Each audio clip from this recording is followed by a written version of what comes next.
The night was so quiet that even silence seemed afraid to breathe. The earth waited as if something beneath it was listening. No one remembered who was buried here.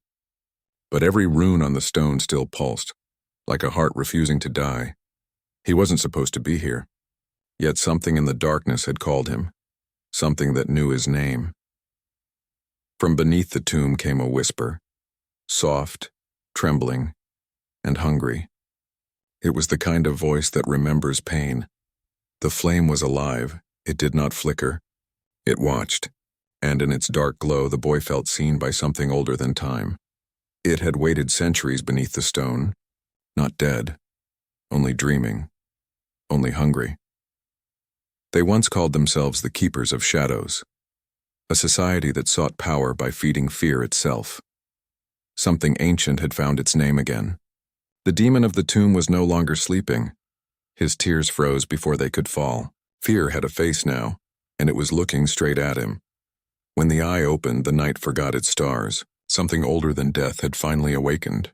The silence that followed was not empty. It was breathing, slow, cold, and deliberate. The graveyard seemed to shift around the sound, as if the air itself bent in obedience to a forgotten master. From within the cracked tomb, ash spilled. Like black sand, and a clawed hand rose from the soil, dragging with it a smell older than decay, the scent of burned prayers and broken oaths. The little boy did not scream. His small chest rose and fell quickly, but his eyes, wide and glassy, could not look away. The demon's form was still half buried, a shadow made of smoke and flesh, its skin crawling with glowing runes that pulsed like veins filled with fire. The boy's toy, a small wooden horse, lay near the tomb, half buried in dust. Every time the demon's breath escaped its throat, the candle flames around the grave flickered as though afraid. A whisper passed through the fog. It wasn't the demon's voice. It was something softer, older. "You shouldn't have come here, child." The boy turned. No one stood behind him. Only the crooked trees and rows of broken stones stretching into the mist. He shivered, clutching his knees.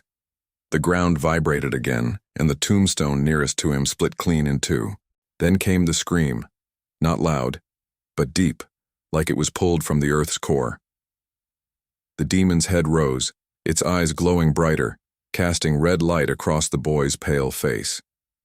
It looked neither man nor beast, a form stretched between both, its mouth sealed by black threads. Chains of rusted iron clung to its arms, etched with the same runes seen on the tomb. The boy whispered, trembling, "Who are you?" The demon tilted its head, the way a wolf studies prey. The black threads on its mouth twitched, then began to tear one by one, soundlessly. From beneath them came a voice that wasn't spoken but remembered, echoing inside the boy's skull. "I am what remains when men try to become gods." The fog thickened until even the moon was gone. The boy could no longer see beyond a few feet. The world had shrunk to the tomb, the demon and himself. A pulse rippled through the ground, each beat in rhythm with the boy's heart. The demon's form straightened. The fire in its eyes dimmed slightly as if studying him, recognizing something unseen. Its gaze lingered on the boy's small wooden toy lying near the tomb. Slowly the creature lifted one hand, its claws tracing the air above the toy without touching it. The wooden horse shivered, then rose, floating in the air like a puppet pulled by invisible strings. The boy gasped. The demon's voice whispered again, "He gave this to you, didn't he?" The child didn't understand. His lips parted, but before he could speak, the demon's tone shifted, deeper, softer, almost sad. "The same hands that buried me made you." Lightning cracked somewhere far away. The boy's reflection flickered in the demon's eyes, and for a heartbeat the creature's face looked human. A man's face hidden behind ash and shadow, scarred by symbols of his own making. Beneath the ground something began to stir. Faint rumblings like the distant movement of other graves. The demon turned its gaze downward, almost impatient. "They will wake soon," it murmured. "And when they do, they will come for me. And for you." The boy stumbled backward, nearly tripping over a gravestone. He wanted to run, but his feet wouldn't obey. The world around him pulsed like a heartbeat, every breath turning heavier. The candlelight dimmed until only the faint red glow from the demon's eyes lit the scene. A shape began to form in the fog, a figure cloaked in shadows carrying something metallic that shimmered faintly. The demon's expression changed. Its chains rattled, the runes burning brighter. "You brought her here," it hissed. The boy turned. Behind him stood a woman, or what looked like one. Her face was pale, almost silver in the moonlight, her eyes hollow, and in her hand she held an ancient staff, carved with the same symbols as the tomb. The boy didn't know her, yet somehow she felt familiar, like a figure from a dream he could never remember. She spoke in a calm, steady voice. "You were promised peace, Varric, not vengeance." The demon, Varric, recoiled, its voice cracking like stone breaking apart. "Peace was the lie they buried me with." The woman's expression did not change. "And yet here you are, still bound by the same fear you created." Varric's chains tightened, glowing brighter. The boy covered his ears as the ground shook again. The demon's roar shattered nearby gravestones. Then silence. The fog rolled back slightly, revealing the woman kneeling beside the boy. She touched his shoulder gently, her voice almost a whisper. "Don't be afraid, he cannot harm you, not yet." The boy looked up at her, eyes trembling. "Who are you?" She smiled faintly, a sorrowful curve of lips. "The one who failed him." The demon's form began to sink back into the grave, the soil swallowing his chains first, then his shoulders. His burning eyes lingered a moment longer, fixed on the boy. "It's not over, child," he whispered. "You carry my truth." The earth sealed itself again. The candle went out, and the fog began to breathe once more. The boy turned toward the woman, but she was gone, as if she had never been there.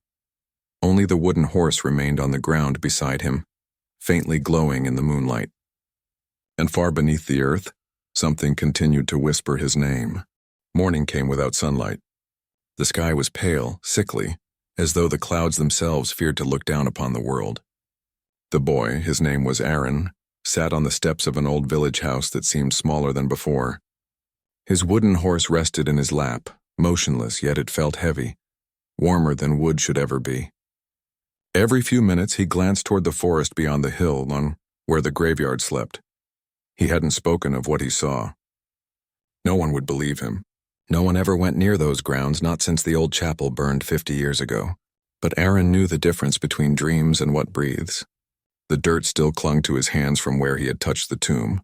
A wind brushed past, carrying faint echoes, not of voices, but of breathing. The same rhythm that came from beneath the earth the night before. He pressed the wooden horse tighter to his chest. Inside the small house, his grandmother stirred from a restless sleep. Her eyes were milky white with age, but she sensed things others could not. As she stepped out to find him sitting there, she frowned. "Aaron, where did you go last night?" He hesitated. "Nowhere, Grandma, I just heard someone calling." The old woman's expression darkened. "In the dark?" He nodded, unsure. She sighed, lowering herself beside him. Her wrinkled hand touched the toy, then flinched back instantly. "It's warm," she whispered. "Too warm," Aaron stared at her. "It's just my toy." "No," she said softly. "That's not wood anymore." The boy blinked, confused. "Then what is it?" Her voice trembled. "A key." Before he could ask, the wind changed direction, sweeping through the trees with a low, hollow moan. The air smelled faintly of smoke and salt. The grandmother's gaze went distant, as though she were listening to something beyond sound. She murmured, "He's awake again." Aaron's heart skipped. "Who?" "The one they sealed before your father was born. The one whose name was buried under the stones." He felt cold all over. "Varric?" he whispered, and the old woman's eyes widened. Milky though they were, fear glimmered there like a reflection. "Don't ever speak that name, Aaron. Names have roots. When you say them, they start to grow." He nodded silently, staring at the toy.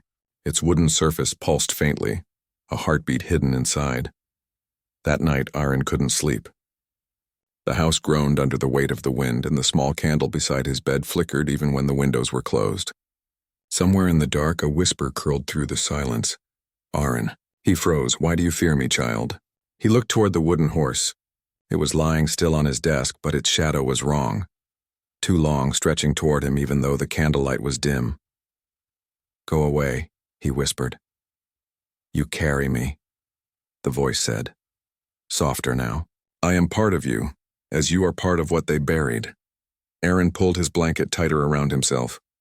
"I don't believe you." The voice sighed, a sound like dry leaves moving underfoot. "Belief doesn't change blood." Suddenly the candle went out.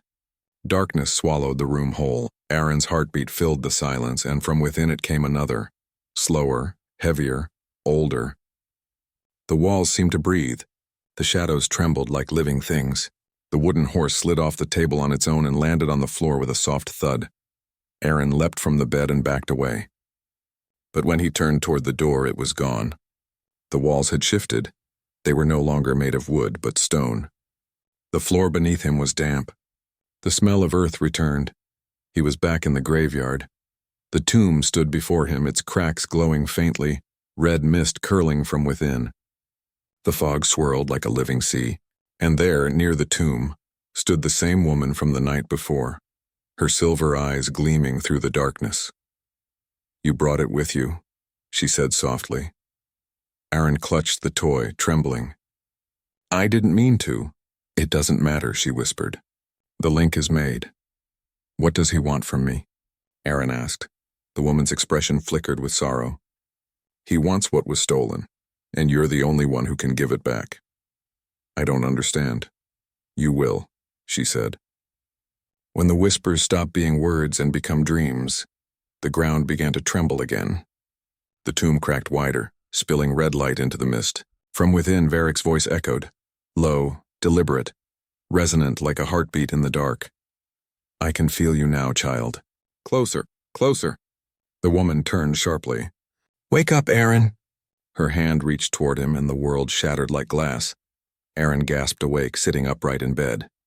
Morning sunlight streamed through the small window. His grandmother was gone, but the house was silent, too silent. He looked at his hands. The wooden horse still rested there, except now it had changed. Its surface was carved with strange symbols, the same black runes from the tomb. A voice drifted faintly in his mind. "You can't run from what's inside you." He dropped the toy, and it clattered to the floor, but the sound it made was not of wood hitting stone. It was the hollow thud of something metallic. Aaron stepped back, breathing hard. He didn't notice the shadow that crept from beneath the toy, stretching across the room up the wall until it formed the faint outline of a chained figure watching him silently. The toy pulsed once. The chains in the shadow trembled, and somewhere far below in the depths of the earth a whisper answered, "The child remembers." By the third day the whispers had changed. They no longer called his name, they spoke through it. Each time Aaron blinked, he saw shapes behind his eyelids, circles drawn in blood, symbols carved into stone, and faces wearing hoods that hid their eyes. He thought he was losing his mind. The wooden horse never left his side, no matter how far he threw it. It always reappeared, sometimes on his bed, sometimes on the windowsill, once even beside his pillow when he woke in the middle of the night. The runes etched into its surface pulsed faintly like veins filled with dim light. Outside, the weather turned cruel. The villagers whispered that the forest was cursed again. Birds no longer sang, and the well water tasted like rust. The old church bell, silent for years, had begun to toll by itself at midnight. Aaron's grandmother noticed the change in him. His eyes had grown distant, watching things that no one else could see. One evening, she found him sitting by the hearth, drawing symbols in the ashes with a stick. "What are you doing, child?" she asked softly. Aaron looked up, startled, as though waking from a dream. "It's a circle," he murmured. "They say circles keep them away."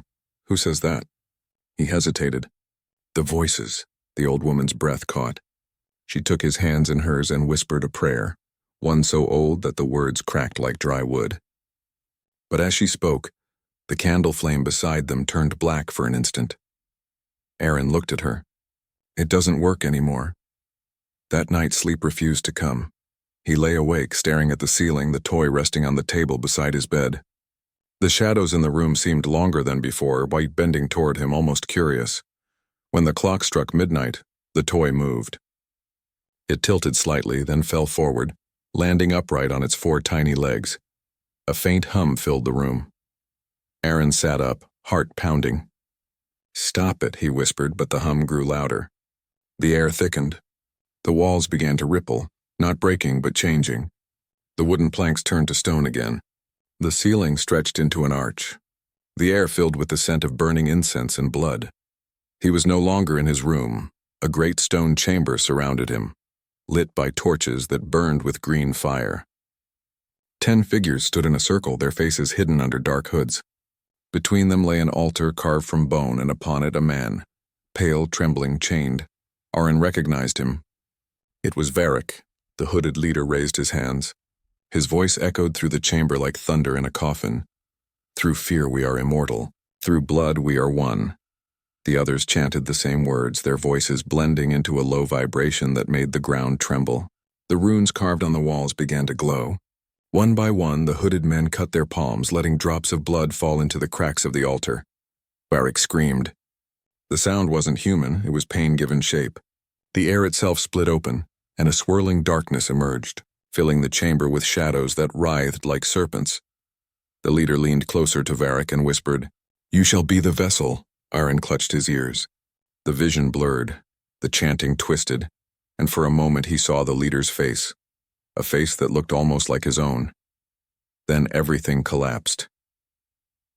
He woke on the floor, sweat pouring down his face. His grandmother was at the door holding a candle, her eyes wide with fear. "What happened?"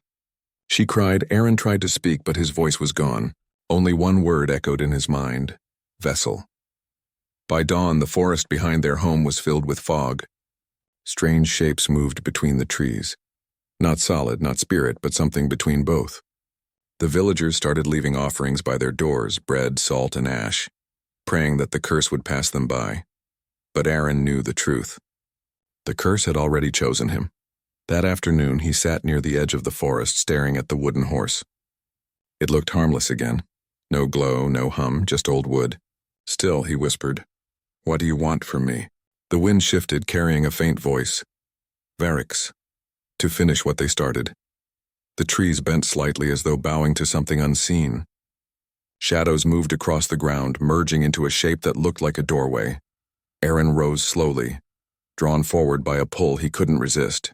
The shadow door shimmered faintly, revealing glimpses of stone corridors and flickering torches beyond, the same place from his dream. Then came the woman's voice, soft and urgent. "Don't go there, Aaron," he turned. She stood at the tree line again, her silver hair glowing faintly in the gloom. "You can't stop it," he said. "It's calling me." "I know," she whispered. "But if you go now, you won't come back the same." He hesitated. "Who are you, really?" Her gaze darkened. "Once I was his keeper. I tried to bind him. I failed." The shadow door pulsed brighter, its edges bleeding red light. "He's waking again," she said. "And this time he's not bound to the grave. He's bound to you." The wind howled, scattering dead leaves into the air. Aaron looked down. The toy had vanished from his hand. In its place lay a black iron key, cold and wet as though pulled from the bottom of the sea. Varric's voice echoed faintly through the mist. "Come to me, child. Bring me home." The woman reached out, grabbing his arm. "Don't listen." But it was too late. The ground split open beneath him, and the forest disappeared into a whirl of red smoke and shadow. He fell, not through air, but through memory. The world twisted into shapes that weren't his own. Screams turned to echoes, echoes to whispers. When Aaron opened his eyes, he was standing once again in the graveyard. Except this time, the tomb wasn't closed. It was waiting. The air inside the tomb wasn't cold. It was hungry. Each breath Aaron took felt stolen from something else, as if the air itself were a living thing that resented his intrusion. The walls were slick with condensation, pulsing faintly like veins beneath skin. Strange symbols spiraled across the stone, glowing with dull crimson light. The deeper he went, the louder the heartbeat became. Not his own, but something larger, deeper, older. He carried the iron key tightly in his fist, the edges digging into his palm. It felt warm, as though reacting to the tomb itself. Shadows twisted on the walls, reshaping into scenes, people kneeling, torches burning, and at the center a man bound in chains of bone. Varric, Aaron whispered. The name echoed down the hall, and the tomb seemed to shiver in response. When he reached the final chamber, the key began to hum. The door before him was not made of stone or metal, but of flesh, stretched thin, veined with black lines beating softly. The smell was unbearable, a mix of rot and blood and something metallic. The key in his hand turned on its own, its teeth spinning like a gear, and the door quivered. With a low groan, it opened. Inside was a vast circular room so large that its ceiling vanished into shadow. In the center stood an altar of obsidian, slick with old blood. Chains hung from the ceiling like dead vines. Around the altar, faint figures flickered, ghosts of the Black Circle trapped in an endless loop of their ritual. Through fear, we are immortal. Through blood, we are one. Their chant rose and fell, synchronized with the beating of the tomb's heart. Aaron stepped forward.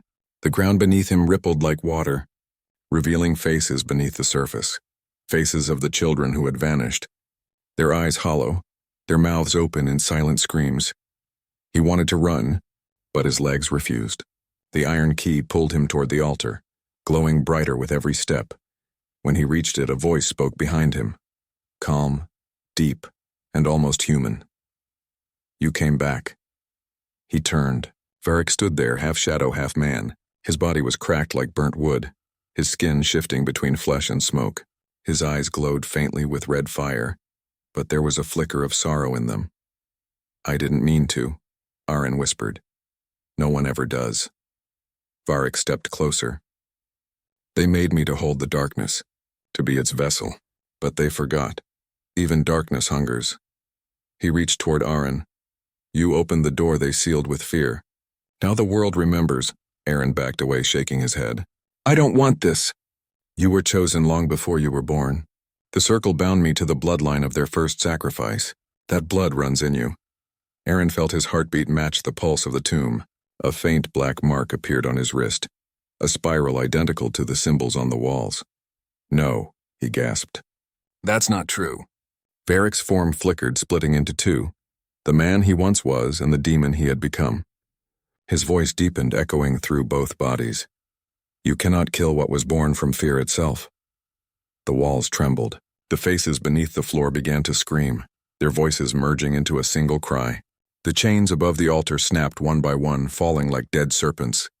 Then the iron key in Aaron's hand melted, turning into black smoke that coiled around his arm and seeped into his skin. His vision blurred, not with tears but with memories not his own. He saw the creation of the tomb.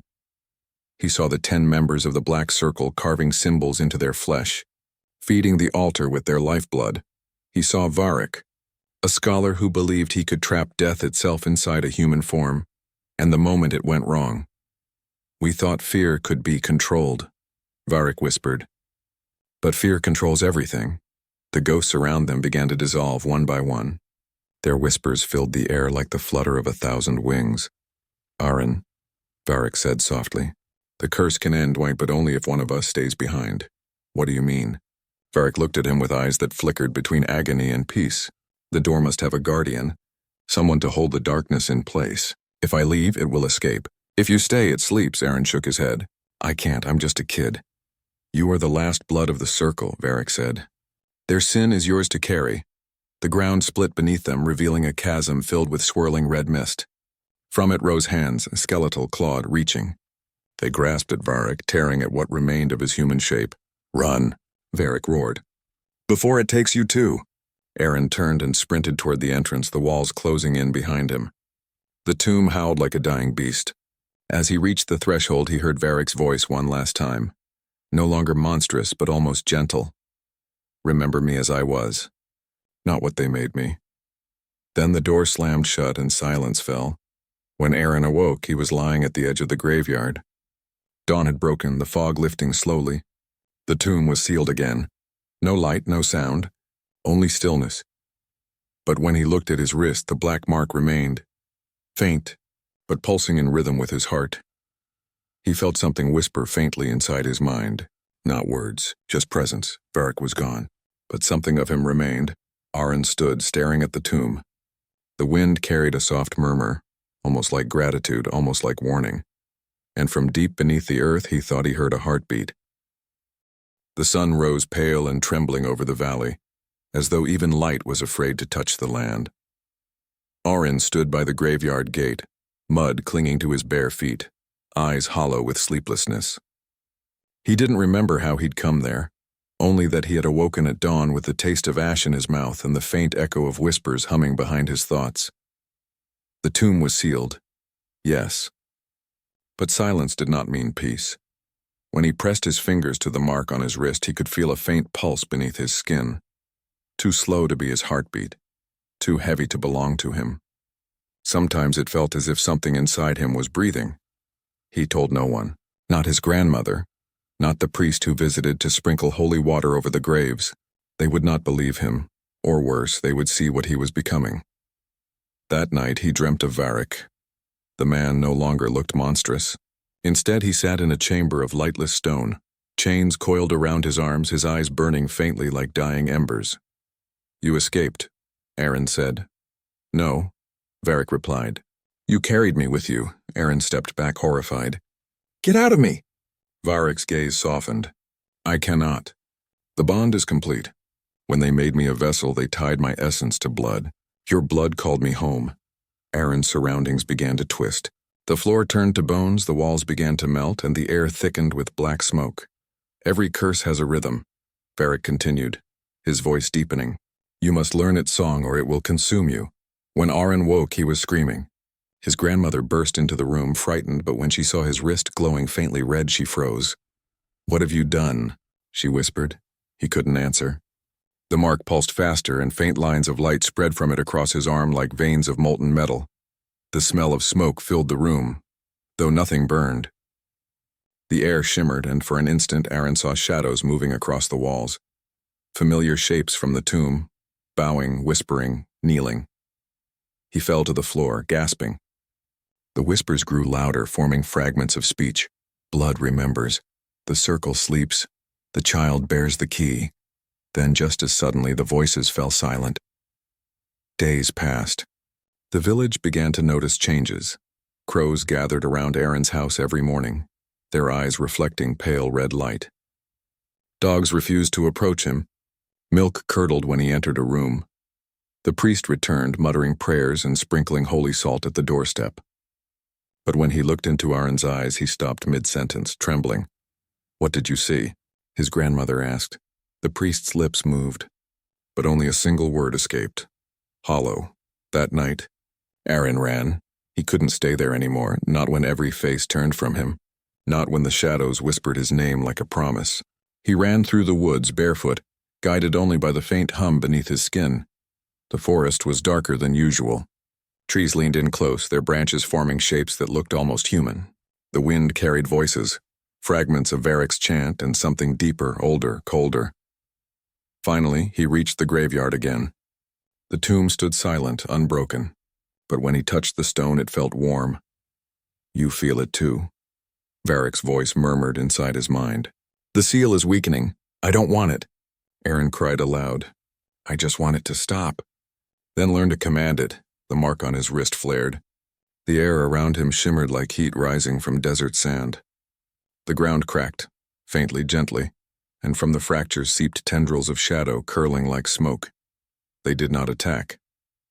They waited. Aaron hesitated, then whispered, "Go back." The shadows froze, then slowly sank into the earth again.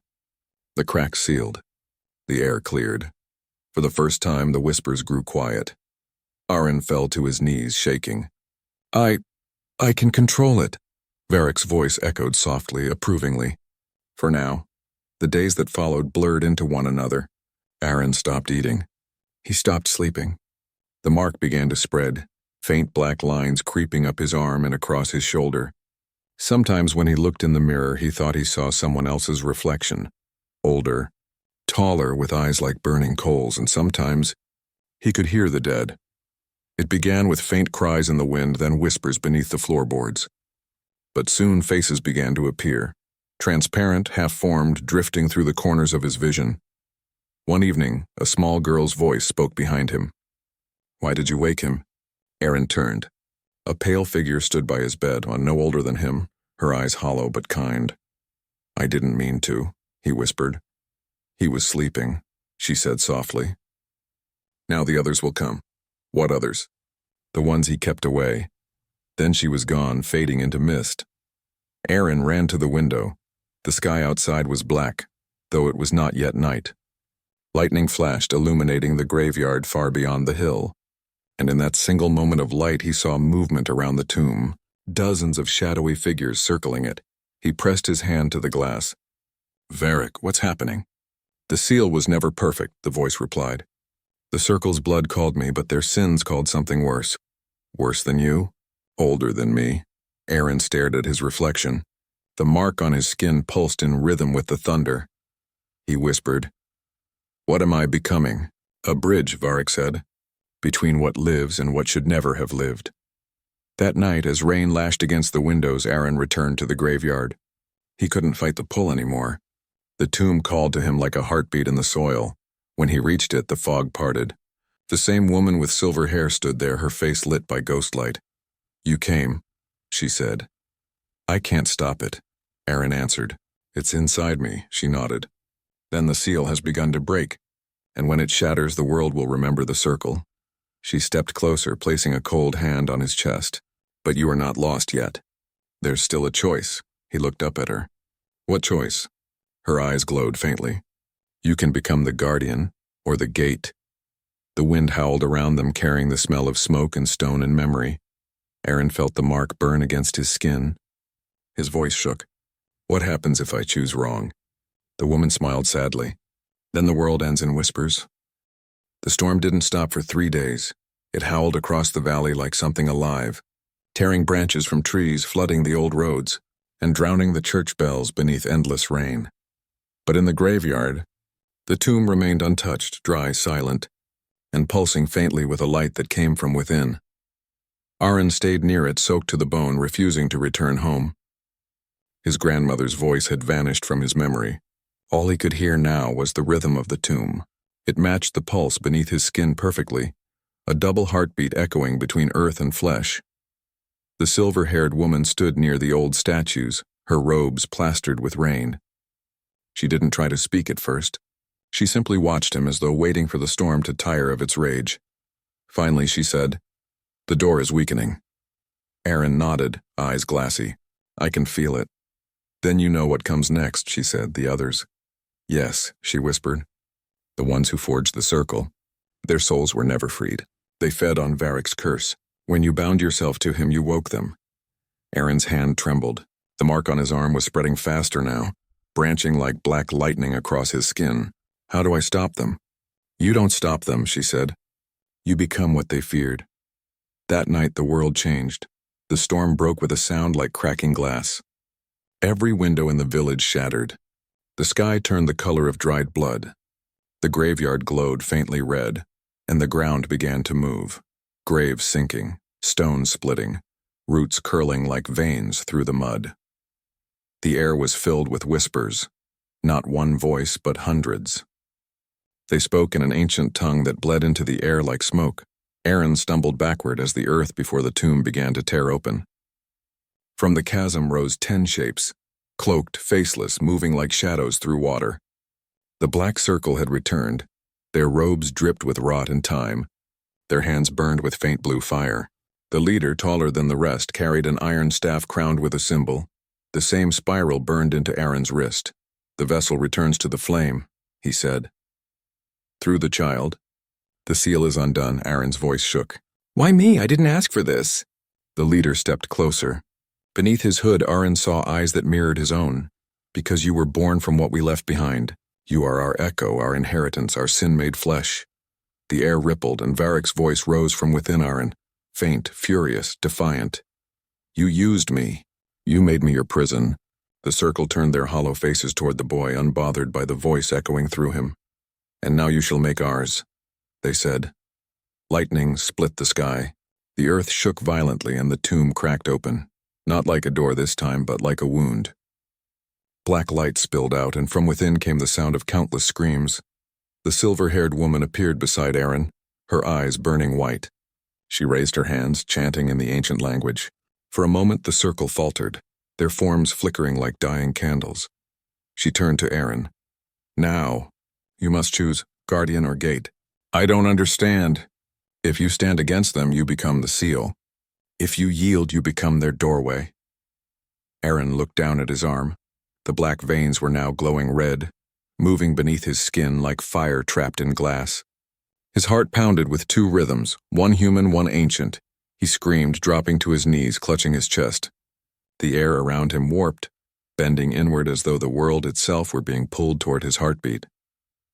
Varric's voice thundered in his mind.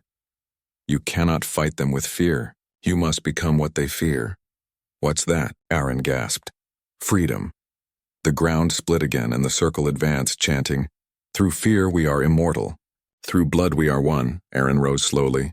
His eyes were no longer the color of dusk. They burned with the same deep red light as the tomb. The mark on his arm pulsed brighter and brighter until it seared through his shirt like molten gold. The leader of the circle raised his staff, but before he could strike, Aaron's voice tore through the storm. No more. The tomb exploded with light. The shockwave threw the circle back into the air like paper. Shadows burned into ash. The air filled with screams, when some human, some not. The storm itself seemed to retreat, curling upward into the clouds. For a moment, there was silence, then slowly the light dimmed. The woman was gone. The circle was gone. The tomb stood open, quiet, steaming like cooled iron. Aaron looked down at his hands. The black veins were fading, but the mark remained, darker than ever. Inside his head, Varric's voice whispered faintly, almost tender. You chose the harder path. Did I stop them? Aaron asked. For now, Varric replied. But each seal breaks a little easier than the last. Aaron stared into the open tomb. Deep inside, he saw movement, faint, like breath stirring dust. Then it's not over, he murmured. It never is, Varric said. Not for us. Aaron turned away, the first light of dawn touching his face. For a brief second, the valley seemed peaceful. The grave still, the fog lifting. But beneath the soil, the heartbeat continued, and when Aaron placed his hand over his chest, he realized the two beats had finally become one. For days after the storm, the village lay silent. No birds sang. The fields refused to grow. The wind itself carried the smell of burned rain. Aaron wandered through it like a ghost, unnoticed, unseen, as if he didn't belong to the world anymore. The mark on his arm had cooled to the color of ash, but sometimes in the stillness of night, it flickered faintly as though remembering fire. When he closed his eyes, he no longer saw his own dreams. He saw Varric's. He saw a world long buried beneath the centuries, a world of marble towers and flame-lit halls, where men in dark robes studied stars that never set. The city's name was whispered in his mind like a forbidden prayer, Karath. In that place, fear was not an emotion. It was currency. The people of Karath had learned to harvest it, to feed on the energy of dread and awe. Their rulers, the Circle of 10, were not kings or priests but architects of terror. They built the tombs not for the dead, but for the living. Each tomb was a machine, a labyrinth of blood and stone designed to store the essence of fear itself. And Varric had been the one who perfected it. We wanted to conquer death. His voice whispered inside Aaron's head. But death was never the enemy. It was fear that kept us chained. The memories flowed like water through cracks in a dam. Aaron saw Varric's last ritual, the one that doomed them all. The circle gathered around the first completed tomb, their shadows dancing like serpents in torchlight. Varric stood at its center, hands trembling, heart full of doubt. You're making a prison for your own souls, he had warned them. But the others only smiled. A soul in a cage is still a soul that cannot die. They slit their palms, dripped their blood into the runes, and chanted words that had not been spoken since the birth of night. And when the tomb awakened, it consumed them. Their bodies became shadows. Their names became echoes, and Varric, cursed by his own genius, became the vessel that held their hunger. Aaron woke with a cry, drenched in sweat. His heart pounded like thunder against his ribs. The memories had felt too real. Not dreams, but experiences borrowed from another life. He stumbled to the window. Dawn was breaking again, pale and thin. In the graveyard below, the fog swirled like something alive. "They're not gone," Varric's voice murmured inside him. "The circle? Their essence still lingers, bound to the stones, the soil, the fear that breathes in men's hearts. Every generation gives them form again." Aaron swallowed hard. "Then how do we stop them?" "By doing what they never could," Varric said. "By facing fear without using it." Aaron stared at his reflection in the glass. His eyes had changed again, not red but faintly gold, glowing with something old and distant. He whispered, "I don't understand what that means." "You will," Varric said. "When the tomb calls again." By nightfall, the fog thickened once more. But this time Aaron didn't run. He followed it. It led him to the edge of the valley where the ruins of an old monastery stood half buried in vines and moss. The walls were carved with the same spiral sigil that marked his skin. He stepped inside, guided by a light only he could see. In the center of the ruin stood a statue, tall, robed, faceless.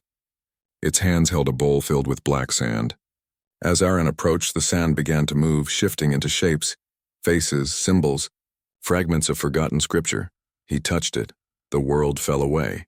He was standing once again in Karath, but this time the city was burning. Towers collapsed in fire, streets split open, and people fled from shadows that devoured light. Above it all, the black circle chanted from their citadel, feeding on the terror of their own people. "The city must die," Varric's voice echoed. "Fear feeds the flame.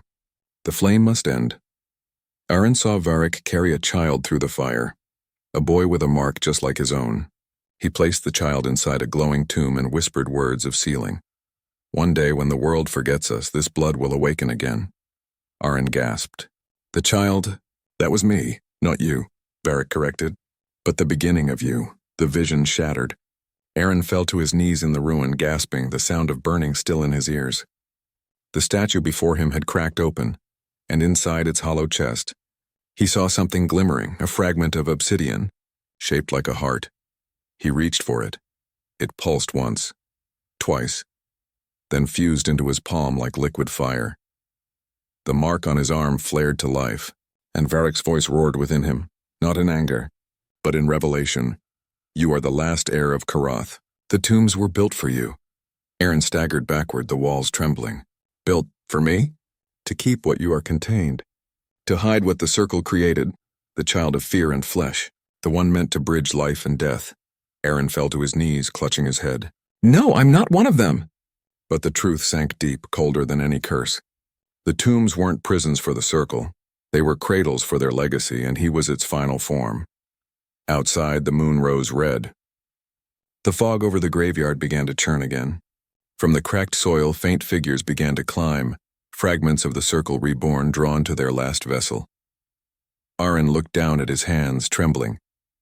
The light beneath his skin had turned from gold to crimson. Varric's voice whispered faintly, almost mournful. "The last door is opening, Aaron. And this time, even I cannot close it." The night bled red across the valley. Every breath of wind carried the sound of something ancient stirring. Bones grinding under soil. Whispers threading through roots, the earth itself remembering names it had long buried. Aaron stood at the edge of the graveyard, his eyes no longer fully human. They reflected the moon like glass twin mirrors of an older fire.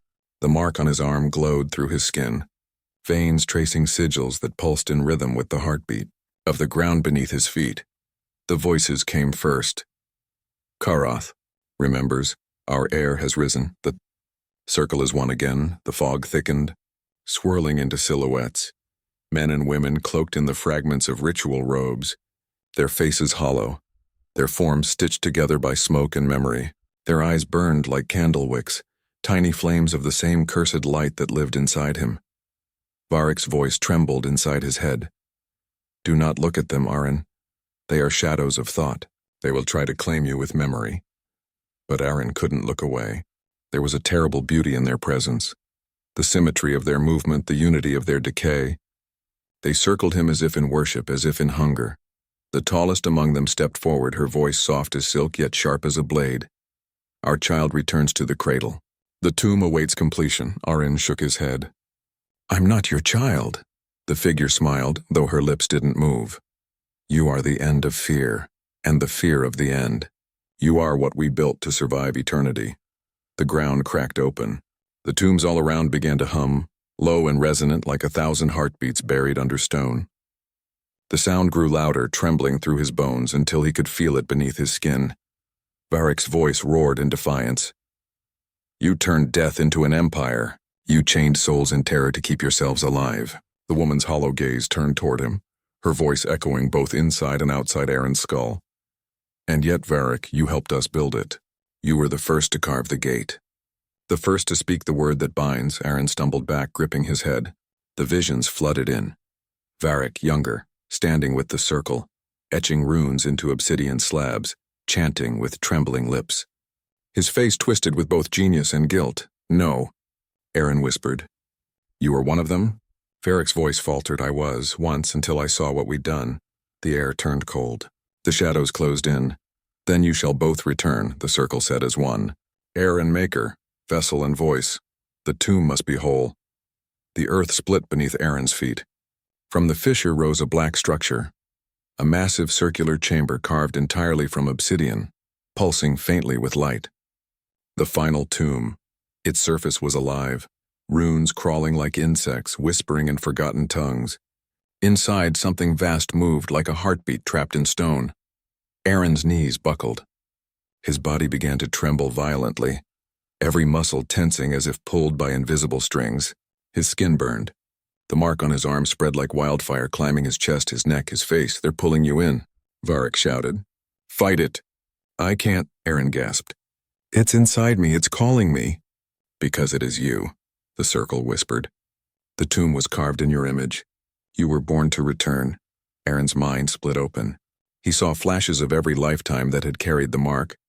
Children lost in the woods, wanderers who vanished near the graveyard, each one consumed by fear until they became part of the tomb's endless hunger. He was not the first. He was the last, and the last was meant to finish the cycle. The circle began to chant. The sound was unbearable, like metal scraping on bone, like grief turned into song. The ground shook, tombstones toppled, the sky itself cracked with red lightning. Varric's voice roared inside him, defiant and desperate. They cannot take you if you take them first. Aaron fell to his knees, screaming. Light burst from his chest, not red but gold, burning through the darkness. The circle staggered back, their shadows unraveling in the glow. No, they hissed. You cannot wield that light. That is the memory of the living. Aaron rose slowly, the wind swirling around him. His hair lifted, his eyes glowed brighter than the tomb itself. I am not your vessel, he said, voice trembling but clear. I am your ending. The gold light surged outward. It tore through the fog, burning through the hollow forms of the circle. Their screams echoed like glass shattering across eternity. One by one they dissolved, leaving only drifting ash. But the tomb, the final tomb, didn't crumble. It opened. A dark void yawned from its heart, pulling everything toward it, light, fog, dust, and even sound. Aaron fought to stand, his feet sliding across the dirt. Varric, he shouted. What is it? Varric's voice came faintly, fading with each word. The source, the first fear. The seed that made us build. You cannot destroy it, only contain it. The wind roared. The void grew wider, a black sun consuming the night. Then I'll contain it, Aaron said, even if it means I never wake again. Varric's voice broke, full of sorrow. You are braver than any of us ever were. Aaron stepped toward the tomb. The golden light from his body fought against the pull, merging with the darkness, sealing it bit by bit. His flesh turned to light, his bones to fire. The runes on the tomb glowed once more, then began to fade, one by one like stars going out. The circle was gone. The void was closed, and when silence returned, there was no Aaron, no Varric, only the whisper of wind through the stones and the faint hum of something new sleeping beneath the earth. Far away, in the village, dawn finally broke. The fog lifted for the first time in years, and in the soft earth near the graveyard, a small flower bloomed, gold and red glowing faintly in the morning light. It bent gently in the breeze, as if bowing to something unseen. The tomb was sealed, but the story of fear had only begun to dream again. Centuries passed like dust swept by the wind. The valley changed, The forest thickened, and the old monastery collapsed into nothing but moss-covered ruins. What had once been a graveyard became just another hill, nameless, unvisited, except by the wind that still whispered when no one listened. The villagers nearby called it the Hill of Mourners. Children were warned not to climb it after sunset. They said the air up there listened too closely, and that the earth sometimes sighed in its sleep. But the stories became old, passed through generations until no one believed them anymore, until one night, when the moon turned red again, a storm gathered without rain. The trees bent away from the hill, their branches creaking like bones, and from the edge of the village a small figure walked barefoot through the mist. A little girl, no older than 6. Her name was Lyra. She had been dreaming of whispers for weeks. They came each night, soft as lullabies, calling her name through the sound of falling leaves. She told her mother, who laughed and told her that dreams were nothing but stories our hearts tell when they can't fall asleep. But Lyra wasn't convinced. The whispers knew things no one could. The color of her lost toy, the song her father used to hum before he died, and the secret wish she'd made when she saw her first shooting star. And tonight, they had told her to come, so she did. Barefoot, clutching her small lantern, she climbed the winding path toward the Hill of Mourners. The grass brushed her knees cold and wet. The fog was so thick she could barely see her hands, yet the light of her lantern seemed to push the mist away, forming a faint golden halo around her. Almost there, the voice whispered gently, "The flower will show you." She reached the top and found it, a single gold and red flower growing out of a crack in the stone, glowing faintly like a memory of fire. It was beautiful, and sad. Lyra knelt beside it and touched one of its petals. It was warm, and then it pulsed. The earth beneath her shivered softly, and a faint hum rippled through the ground, like something exhaling after a long sleep. The wind around her died completely. "You shouldn't have come here, child," a voice said, soft but echoing like it spoke from the bottom of a well. Lyra's eyes darted around. "Who are you?"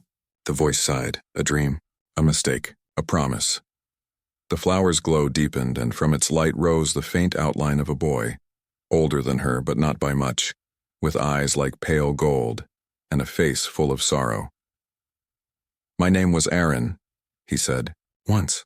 Lyra tilted her head. "Are you a ghost?" Aaron smiled faintly. "Maybe. Or maybe I'm just what was left behind when fear stopped breathing." The hill trembled again. Cracks spidered across the earth, and from below a faint red shimmer began to seep upward. The same cursed glow that had once belonged to the tombs. "What's happening?" Lyra asked, clutching her lantern. Aaron's voice darkened. "It's waking again. The world forgot the circle's name, but fear never dies, and it only sleeps. Every time a child dreams of monsters under the bed, every time someone trembles in the dark, it stirs." Lyra frowned, her voice trembling. "Can we stop it?" "Maybe," Aaron said softly. "But not with fear. Only with what fear can't touch." She looked up at him wide-eyed. "What's that?" Aaron smiled gently, his form flickering like candlelight. "Hope." The ground shook harder now. The flower cracked open, its petals turning to ash. Beneath it, a faint red light spread like veins under the soil, reaching toward the village below. "It's too soon," Aaron whispered. "The seal's breaking faster than I thought." He turned to Lyra, his expression full of urgency. "Listen to me. There's something buried here in a heart made of stone. You must never let them find it." Lyra clutched her lantern tighter. "Who's them?" The wind rose again, carrying faint whispers from the distance. Dozens, maybe hundreds of voices. The circle remembers. The air must return. Aaron's eyes widened. "Go now." But Lyra didn't move. The ground beneath her was splitting open, light bursting through like molten fire. A dark shape began to rise, a fragment of the old tomb, its runes flickering weakly. Inside it, a single heartbeat pulsed. "They're coming," Aaron said, his voice echoing like thunder now. "Lyra, promise me you won't be afraid." She looked up at him, tears in her eyes, but nodded. "I promise." The light from her lantern grew brighter, golden and warm, the same light that had once sealed the tomb. The red glow shrank back from it, hissing like steam. Aaron smiled one last time. "Good. Then maybe, this time, it will stay sealed." His form dissolved into a swirl of light that merged with her lantern flame. The cracks in the earth slowly closed, and the night fell still again. Lyra stood alone, breathing hard. The flower was gone, replaced by a faint golden mark on the ground, shaped like a spiral. She looked down at it. "Don't worry," she whispered. "I'll keep your secret." And then she turned and walked down the hill, the lantern's glow guiding her through the fog. Behind her, the whisper returned, soft, distant, almost like a lullaby. "Sleep, little one, for even fear must rest." But deep beneath the soil, in the dark chamber where the tomb once was, something faintly stirred. A single crack glimmered red for a heartbeat. Then it closed again, as if smiling in its sleep, because nothing stays buried forever. Years passed. Seasons turned like pages in a forgotten book, and the hill of mourners slept beneath its quiet shroud of mist and moss. The villagers still spoke of strange lights at night, soft golden flickers that drifted between the gravestones, or the faint sound of a child humming when the fog was thick. But no one dared climb the hill after sunset. Except one. Lyra had grown. The lantern she once carried was no longer small, nor ordinary. Its flame burned steady and bright no matter how fierce the wind. The golden spiral that had once glowed on the ground now circled her wrist, faint but alive, pulsing softly whenever she stood. Near the old tomb's resting place, she lived alone in a cottage at the base of the hill. The villagers called her the Whispering Girl, though most believed she was only a story to frighten misbehaving children. Some said she was the ghost of a lost child, others an angel. But the truth was stranger than either. Every night when the fog rose, she would climb the hill barefoot, lantern in hand, and sit beside the crack in the earth where the golden flower had once bloomed. She would hum the same tune the whispers had taught her, the lullaby that kept the ground dreaming instead of waking. The hill, in return, listened. One evening, as the moon rose silver and the forest held its breath, the flame in her lantern flickered. A voice stirred within it, distant, weary, familiar. "It's been a long time." Lyra, her heart tightened. "Aaron, you kept your promise," she smiled faintly. "You said fear must rest." "I made sure it did." There was silence for a moment, then a sigh, the kind that sounds like both relief and sorrow. "You did more than that. You became the keeper, the last light between this world and what sleeps beneath it." Lyra gazed at the hill, her eyes reflecting the lantern's glow. "It still dreams, but sometimes I feel it turning." "Dreams always turn," Aaron said. "Even the good ones. But as long as you hold that light, it cannot wake." She looked down at her hands. They weren't like they used to be. Her skin shimmered faintly like fine dust suspended in sunlight. Her reflection in the lantern glass showed eyes of gold. "Aaron," she asked softly, "what am I now?" There was a pause before he answered. "Half memory, half guardian. The tomb reshaped you just as it reshaped me. But unlike me, you chose it," she smiled sadly. "Then maybe I'm what comes after fear." The wind rose around her, carrying the faint sound of voices.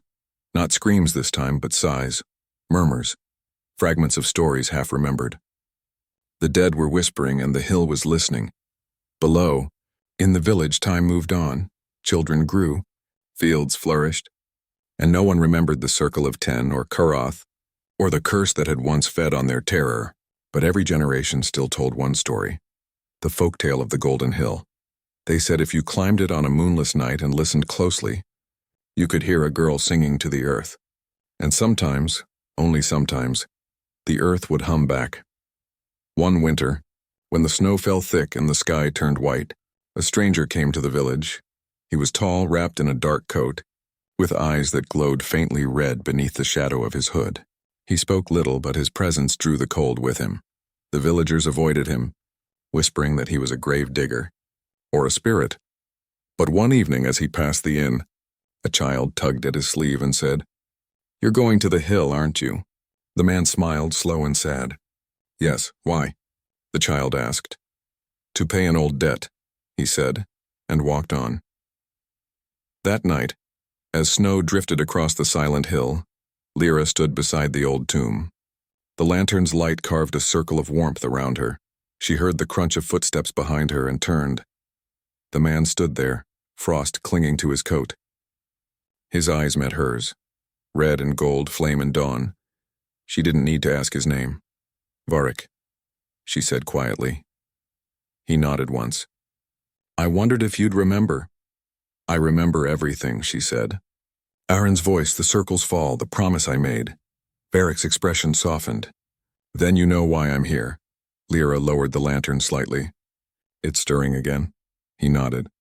The world has begun to fear once more. Fear is never gone. It only hides until men give it form again. She looked down at the glowing soil. Then we keep it dreaming the way we always have. Varric smiled faintly. You've grown wiser than the gods we once tried to become. The wind howled through the valley, carrying the scent of snow and memory. Together, they knelt beside the crack in the ground. Varric placed his hand upon it. Lyra set the lantern down. Gold and red light intertwined, spiraling through the soil like threads weaving new roots.